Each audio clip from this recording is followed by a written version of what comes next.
It's Matt from Z93's Morning After. Big show coming to the Soaring Eagle Casino and Resort in Mount Pleasant, Friday, June 14th. It's Collective Soul. It's the Gin Blossoms. I am joined on the phone by Collective Soul bassist Will Turpin. And Will, 2019, a big year for Collective Soul. It marks the 25th anniversary of the release of the debut album, Hints, Allegations, and Things Left Unsaid. I can imagine that back when that was released, you guys thought 25 years later that you'd still be out, you'd still be playing, you'd be getting ready to release a new album.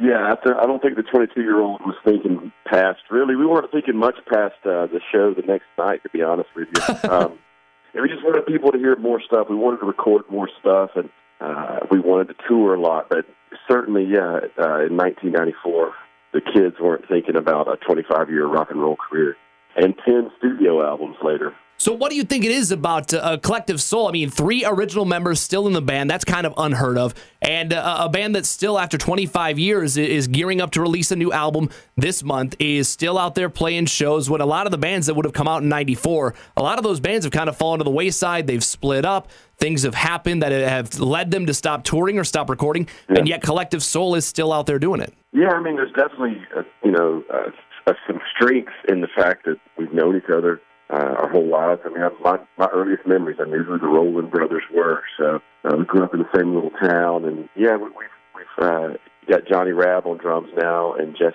been on guitar with us now for over 5 years. So, man, when we get together, 25 years later, when we get together to create, there's still magic moments, and there's still just adrenaline that starts flowing through your body when you realize you've created something really cool, and that's kind of part of what keeps us going, man. It makes our blood flow to be able to create. So it still happens for us. So we're not gonna mess with that too much, man. So that's why we're excited about this new record. You know, I always wondered, when you have a band that's been around for so long, had such longevity, do you ever get kind of when it's time to record a new album? Do you think to yourself, here we go, we have to do a new album again, I have to go see these guys again, we have to tour again? It sounds like you don't get sick of doing this stuff. No, I mean, if it was laborious and kind of felt like that, we wouldn't have to record songs. There's still, music is definitely, I think everybody that's a fan realizes there's some magic in music. It can heal you. It can make you think about, take your mind off of what other worries you have on the day. It can make you remember a certain moment like it was yesterday. And there's magic there. And there's also magic when we create it. So we get that feeling, and it's indescribable, and something's cool, and there's a little magic there, and it's something you don't ever want to let go of. If it was laborious and no fun for us to create, yeah, we wouldn't be doing it. We'd still be playing live shows, I'm sure, but we don't have to create right now, Joined on the phone by Will Turpin. New album going to be released later on this month. It is called Blood. I've seen in other interviews that the album has been sort of described as a culmination of 25 years of Collective Soul. I mean, over the years, you guys have obviously, this will be your 10th studio album. What does it mean when you talk about the culmination of kind of everything has led to this point? Yeah, I don't know. I don't know about that. I'll tell you this. We focus big picture, and Ed's songwriting belongs amongst the best of his peers and of our generation. But we take some of Ed's ideas and we turn them into Collective Soul tunes.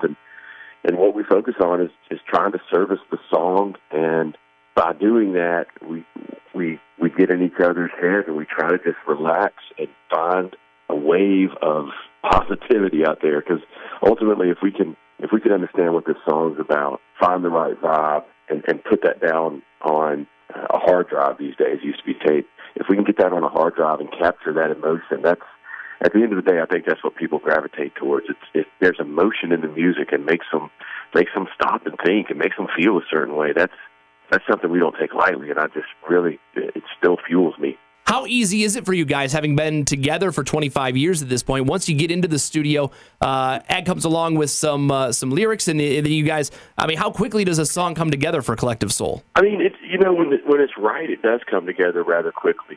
We might not be totally ready to record it, but when it's right, when stuff's right, it does happen pretty quickly. And that's one sign that it is right, because it just kind of falls right in your lap, and you open yourself up to it, and you get it in there, and you know something's right, and then you go with it. It's funny that you use the word right because the first single from the album is Right as Rain. Blood going to be released later this month. Tell me a little bit about that first single. Yeah, that one is probably the oldest one on the record. We played it live at the end of the summer tour 2017, and it actually made, as a bonus track, it made the live record that we put out there. It was in December 2013, we put a live record out, and so Right as Rain's on there. I think it was a live performance somewhere in Ohio, but yeah, that song's a good, like straight ahead, just a good straight ahead collective soul rock song, and the lyrical content is cool. We love playing on words, and especially finding phrases like "right as rain" and making you think a little bit about that phrase, where that phrase come from, and then in the end, using that phrase for what it's worth. It's stuff. Collective soul's right as rain sometimes. One of the cool things about Blood is you've got some special guests on the album, including Styx's Tommy Shaw. He's going to appear on Blood. It's released later this month. How did you guys get hooked up with Tommy? Man, we've known Tommy now for a little over a decade. He actually called, I think the first time he called us and contacted us, we were in the studio, I believe, for the Dosage record. That would have been 98, or maybe we were in the studio in 97. But I think he called Ed and wanted Ed to do a guest vocal on his record first. But we've had the chance to hang out with those guys and Styx, JY, Tommy Shaw, and see them play live a number of times. And it's one of the great things about being a professional musician for 25 years now is the fact that, like, if I saw Tommy Shaw walking down the road, me and him would stop and talk to each other and ask each other how we're doing. That just makes you feel awesome that people like that call you their friend. Joined on the phone by Will Turpin, bassist for Collective Soul. And Collective Soul, one of those bands that's always spent a lot of time on the road. This year is no different. This summer, you guys are going to be on the road with the Gin Blossoms. How did that tour come about? Yeah, we've played shows with Gin Blossoms over the years, and it's always worked out well on stage, and we get along with those guys a lot. We get a lot of good little social time in with these guys because we get along well. So, yeah, I mean, it's just one of those things that, people start talking about who we're going to tour with, and as Gin Blossoms was mentioned, we all thought that was a great idea. With a new album out, I suspect that we're going to hear a lot of new songs on that tour.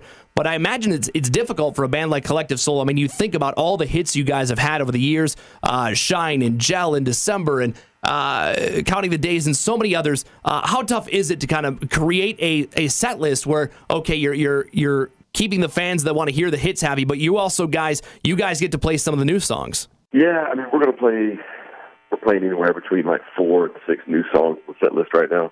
Yeah, and that makes us happy, and it's stuff, I think people enjoy the new stuff, but after 10 records and so many successful songs, and we're not known for filler. We're known for records that are strong, top to bottom. I can't imagine anybody walking out of the show without a song or two in their head going, I wish they would have played that, I wish they would have played that. But, I mean, we can't. We can't play that many songs. We just physically can't.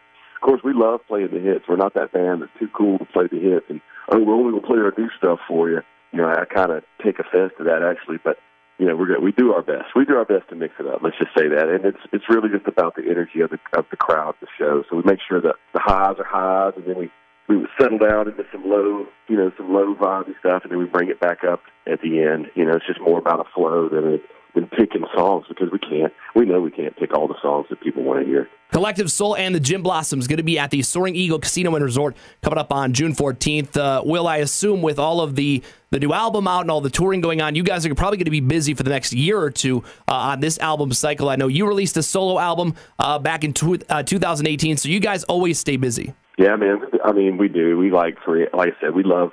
There's still that magic spark when stuff's created that people would want to hear and more than get their ears on. Yeah, man, we enjoy it. Will Turpin from Collective Soul. They will be at the Soaring Eagle Casino and Resort coming up on June 14th. Those tickets are on sale right now. SoaringEagleCasino.com. Will, I appreciate it, man. Looking forward to seeing the show.